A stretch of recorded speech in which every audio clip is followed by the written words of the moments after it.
നിങ്ങളുടെ പോലെ തന്നെ രാവിലെയാണ് ഞങ്ങളുടേതും. കാരണം ഞങ്ങളും നിങ്ങളെപ്പോലെ തന്നെ സാധാരണക്കാരാണ്. അപ്പോൾ രാവിലെ അമ്മക്ക് വേണ്ട കുറച്ച് കാര്യങ്ങളൊക്കെ ചെയ്തു കൊടുത്ത് അടുക്കളയിൽ ബാക്കിയുള്ള പണികളൊക്കെ അമ്മയാണ് കേട്ടോ അടുക്കളയിൽ ചെയ്യുന്നത്, ഫുഡ് ഉണ്ടാക്കലും മറ്റു പരിപാടികളൊക്കെ. അപ്പോൾ ഞാൻ പിന്നെ പുറത്തേക്ക് പോയി എൻ്റെ ഇഷ്ടപ്പെട്ട പണികളിലേക്ക് പോയി കേട്ടോ. എനിക്ക് ഏറ്റവും ഇഷ്ടമുള്ള പണി ഏതാണെന്ന് ചോദിച്ചാൽ അടിച്ചു വാരലാണ് കേട്ടോ. പ്രത്യേകിച്ച് അടിച്ചു വാരൽ. അകത്ത് അടിച്ചു വാരുന്നതിൽ എനിക്കിഷ്ടം മുറ്റടിച്ചു വരാൻ വേണ്ടിയിട്ടാണ്. പ്രത്യേകിച്ച് ഈ കട്ടയൊക്കെ വെച്ചതിന് ശേഷം നമ്മൾ അടിച്ചു വാരി കഴിഞ്ഞ് കഴിഞ്ഞാൽ ഒരു പ്രത്യേക സുഖമാണ് കാണാൻ. പക്ഷെ പെട്ടെന്ന് തന്നെ കച്ചറയാവും, അതൊന്നും കുഴപ്പമില്ല. അപ്പോൾ അതാ മുറ്റമൊക്കെ അടിച്ചു വാരി ഞാൻ പറഞ്ഞില്ല, നല്ല സുഖം ഉണ്ടാവും കാണാൻ വേണ്ടിയിട്ട്. മനസ്സിനൊരു സുഖമാണ് ഇതൊക്കെ കാണുമ്പോൾ. ബാക്കി പണികളൊക്കെ ചെയ്യുന്നതിലും വൃത്തി തോന്നും മുറ്റം അടിച്ചു വാരി കഴിഞ്ഞാൽ. അപ്പോൾ 4 ഭാഗത്തും അടിച്ചു വാരണം, എല്ലാ ഭാഗവും അടിച്ചു വാരി പിന്നെ ഞാൻ നേരെ പോകുന്നത് നമ്മളുടെ കൊച്ചുങ്ങളെ വിളിക്കാൻ വേണ്ടിയിട്ടാണ്. ഇപ്പൊ വിളിച്ചു കഴിഞ്ഞാലേ ഒരു 9 മണിയാകുമ്പോഴത്തേക്ക് ഇവരൊക്കെ ഓൺ ആവുള്ളൂ. കുറച്ച് സമയം വേണം ഇതൊക്കെ കട്ടുമ്പോൾ നിങ്ങട്ട് എണീറ്റ് വരാൻ വേണ്ടിയിട്ട്. ബസ് പിന്നെ അങ്ങനെയല്ല, ഒറ്റ വിളിക്ക് എണീറ്റോളും. പക്ഷെ നമ്മൾ വിളിക്കാൻ നിൽക്കാറില്ല. വിളിച്ചു കഴിഞ്ഞാൽ ലേശം ബുദ്ധിമുട്ടാണ്. അങ്ങനെ ക്യാമറ ഒക്കെ കണ്ടതിന് ശേഷം ഓൻ്റെ കുറച്ച് കോപ്രായങ്ങളാണ് ഈ കാണുന്നത് കേട്ടോ. ഓനിപ്പോൾ എല്ലാം അനുകരിക്കാൻ തുടങ്ങിയിട്ടുണ്ട്. മൈക്ക് എടുത്തിട്ട് പറയുക, ക്യാമറ എടുത്തിട്ട് നോക്കുക, വീഡിയോ എടുക്കുക, അങ്ങനെ ഓരോന്ന്. പിന്നെ നമ്മളുടെ അടുത്ത പണി എന്ന് വെച്ചാൽ അകം അടിച്ചു വാരലും തുടക്കലും ഒക്കെയാണ്. അപ്പൊ ഈ സോഫയുടെ കവറാണെങ്കിൽ പിള്ളേരുള്ളത് കൊണ്ട് തന്നെ അറിയാലോ, ഏത് സമയവും ഇങ്ങനെ വിരിച്ചുകൊണ്ടിരിക്കണം. വിരിച്ച് കാണാൻ നല്ല സുഖമാണ്. പക്ഷെ ഈ പിള്ളേർക്ക് എണീറ്റ് കഴിഞ്ഞാൽ അത് വീണ്ടും പഴയ പോലെ ആവും. വാഷിംഗ് മെഷീനിൽ തുണിയൊക്കെ ഇട്ടിട്ടാണ് കേട്ടോ ഞാൻ ബാക്കി പണിയൊക്കെ എടുക്കുക. പിന്നെ കുറച്ചേ ഉണ്ടാവുള്ളൂ എനിക്ക് കല്ലുമ്മന്നൊക്കെ അലക്കാൻ വേണ്ടിയിട്ട്. അപ്പോൾ വാഷിംഗ് മെഷീനിൽ തുണിയൊക്കെ എടുത്തിട്ട് ഞാൻ ആറിയിടട്ടെ. ഞാനിങ്ങനെ ഹാങ്ങറിലാണ് കേട്ടോ ആറിയിടുന്നത്. എൻ്റെയും അമ്മേൻ്റെയും ഒക്കെ നൈറ്റി ഡ്രസ്സുകൾ അങ്ങനത്തെ ഒക്കെ.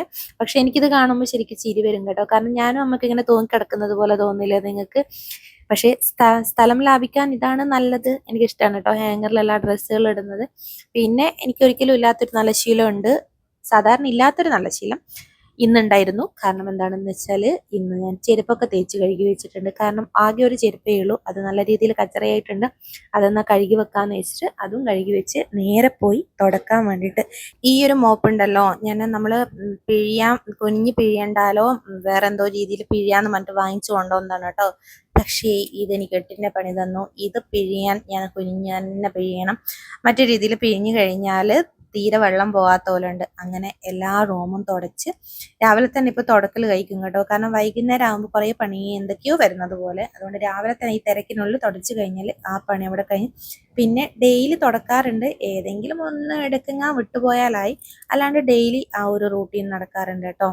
അപ്പോൾ എൻ്റെ ഒരുവിധ പണികളൊക്കെ കഴിഞ്ഞ് പിന്നെ ഞാൻ പോയി കുളിച്ച് കഴിഞ്ഞാലേ ഒരു സമാധാനം ഉണ്ടാവുള്ളൂ. പിന്നെ ഞാൻ എനിക്ക് വേണ്ടിയിട്ട് മാറ്റിവെക്കുന്ന കുറച്ച് സമയം, വളരെ കുറച്ച് സമയം, കുറച്ച് സെക്കൻഡുകൾ മാത്രം ജസ്റ്റ് ഒന്ന് ഒരുങ്ങുക എന്നുള്ളത്. അങ്ങനെ ഒന്ന് ഒരുങ്ങുകയൊക്കെ ചെയ്ത് നേരെ അടുക്കളയിൽ പോയപ്പോൾ നല്ല ദോശയും മസാല കറിയാണെന്ന് തോന്നുന്നു, അതും ആക്കി വെച്ചിട്ടുണ്ട്.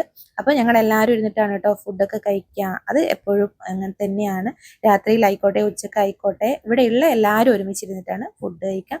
പിന്നെ ഇതാ സാൻവിൻ്റെ പീടി ഒന്ന് സെറ്റായി കൊടുക്കട്ടെ എന്ന് വെച്ചിട്ട് നേരെ പീടിയേൻ്റെ അടുത്ത് പോയി. ഓള് കുറേ കാര്യങ്ങളൊക്കെ ചെയ്ത് വെച്ചിട്ടുണ്ട്. പിന്നെ ഇതൊക്കെ കെട്ടിക്കൊടുക്കണം. അതൊക്കെ ഞാൻ കെട്ടിക്കൊടുത്ത്. നമ്മുടെ പഴയ നൊസ്റ്റാൾജിയ വരുന്ന മുട്ടായികളൊക്കെ ഉണ്ട് കേട്ടോ. പക്ഷേ ഈ പിള്ളേർക്ക് ഇതൊന്നും വേണ്ട കേട്ടോ. ഈ നാരങ്ങ മുട്ടായും കൽമാക്കരും ഒക്കെ നമ്മൾ വാങ്ങിച്ചത് പിള്ളേർക്കൊക്കെ ഭയങ്കര ഇഷ്ടമാവെന്ന് വെച്ചിട്ട്. പക്ഷെ ഒരൊറ്റ പിള്ളേർ അതൊന്നും വാങ്ങിച്ചില്ല. എല്ലാ പിള്ളേരും വാങ്ങിച്ച് ഈ ശോഭാസ്, ഓക്കെ ബിരിയാണി, ലേസ് അങ്ങനത്തെ സാധനങ്ങൾ. ഇപ്പോഴത്തെ പിള്ളേർക്ക് അതാണല്ലോ ടേസ്റ്റ്. പിന്നെ ഞാനും സാൻവിയും കൂടെ കുറച്ച് നേരം പേൻ നോക്കാനിരുന്ന്. ഇങ്ങനെ കുറച്ച് നേരം ഇരുന്നാലേ തലയിലുള്ളതിലൊക്കെ അങ്ങ് തീരുള്ളൂ. അപ്പോൾ ഞാൻ സ്റ്റാൻഡ് വെച്ചപ്പോൾ ബസ്സും അതൊക്കെ ഒന്നിങ്ങനെ ഇളക്കി നോക്കുന്നുണ്ട് കേട്ടോ.